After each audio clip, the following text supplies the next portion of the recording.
Petit Bassirou, mais reste dans ton coin. Pardon. Il dit, au début, hein, quand il est venu, il a changé de bouche. Parce que nous, on savait. Quand Macron a pris son téléphone pour l'appeler, on savait déjà qu'il était en mission.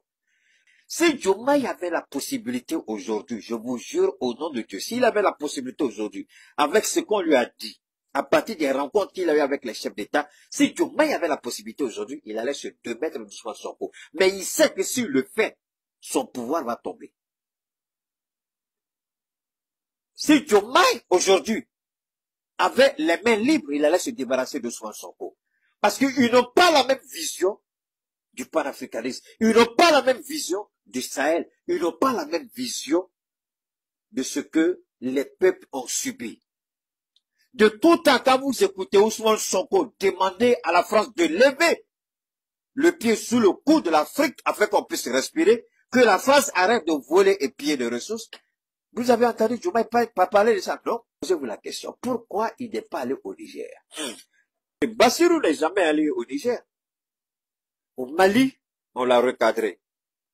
Du Mali, il allait jusqu'au Burkina, on l'a recadré, mais il n'est jamais allé au Niger. Alors qu'il aurait dû aller au Niger. Il est là parfait. Alors, cette rencontre de la CEDEAO, il a été mandaté. Ce qu'on avait pressenti depuis longtemps. On l'avait dit.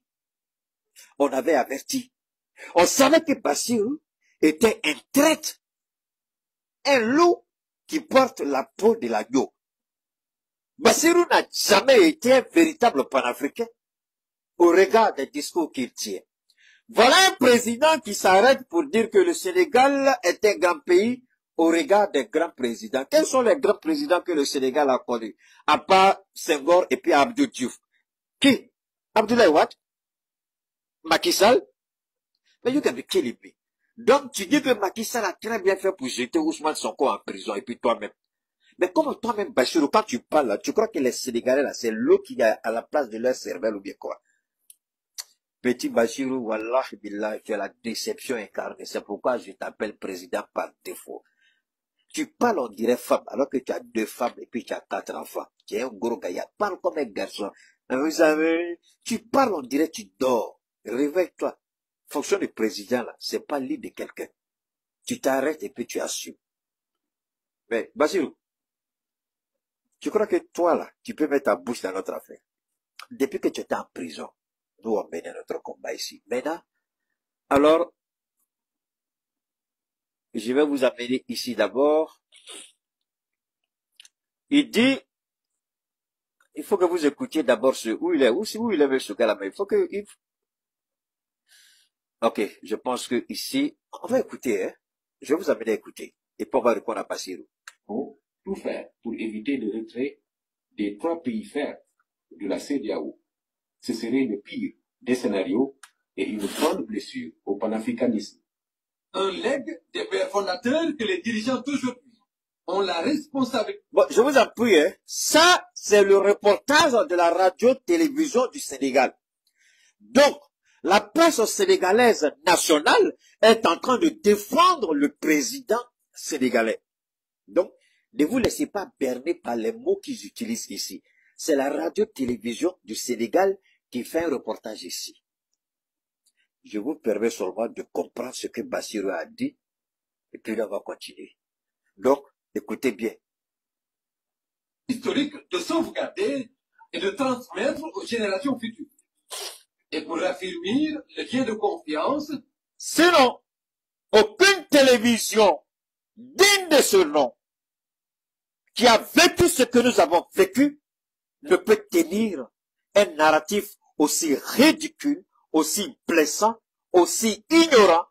Le Sénégal fait exprès pour occulter volontairement la souffrance des 3 peuples. Cette télévision de malédiction au Sénégal, la radio-télévision sénégalaise, qui est une malédiction, parce que le président par défaut Majlan, l'indigne Bassirou, veut se mêler d'une situation dont tu ne connais ni les tenants, ni les aboutissants. Il va le dire, j'ai fait des visites, tu as fait une visite arrivée au Niger. Quand tu as fait une visite là, on t'a pas montré le dossier. Ce qu'on a vécu, tu as fait quoi? Votre sommet là, tu as parlé, tu as dit quoi là-bas? Donc, la télévision sénégalaise ici est en train de faire quoi? La calakou de la CEDEAO. Parce que, il faut qu'ils trouvent le narratif pour accompagner Bassirou. S'ils n'ont pas le narratif pour accompagner Bassirou, Bassirou ne sera pas ce qu'il va dire ici. Donc, on dit Bassirou, comme toi tu es nouveau, tu es jeune comme eux, on va prendre Faure Gnassingbé aussi, qui est militaire comme eux, avec Faure Gnassingbé, ils ont de très bonnes relations, puisqu'ils passent toujours par le port de Lomé. Donc, Faure Gnassingbé, Faure Gnassingbé, si tu veux qu'on laisse ton port là, il faut qu'on laisse ça. Tu n'avais pas tiré quand on a laissé ton port. On n'a jamais dit non à la Guinée. Hein. Tu veux nous emmerder, ton port là, tu peux prendre Faure Gnassingbé. Il faut aller demander à ton frère Patrice Talon. Son port, on a délaissé aujourd'hui, c'est que les Béninois vivent. Il a fallu 2 présidents. Même avec ça, on a imposé nos conditions avant qu'on ouvre la frontière.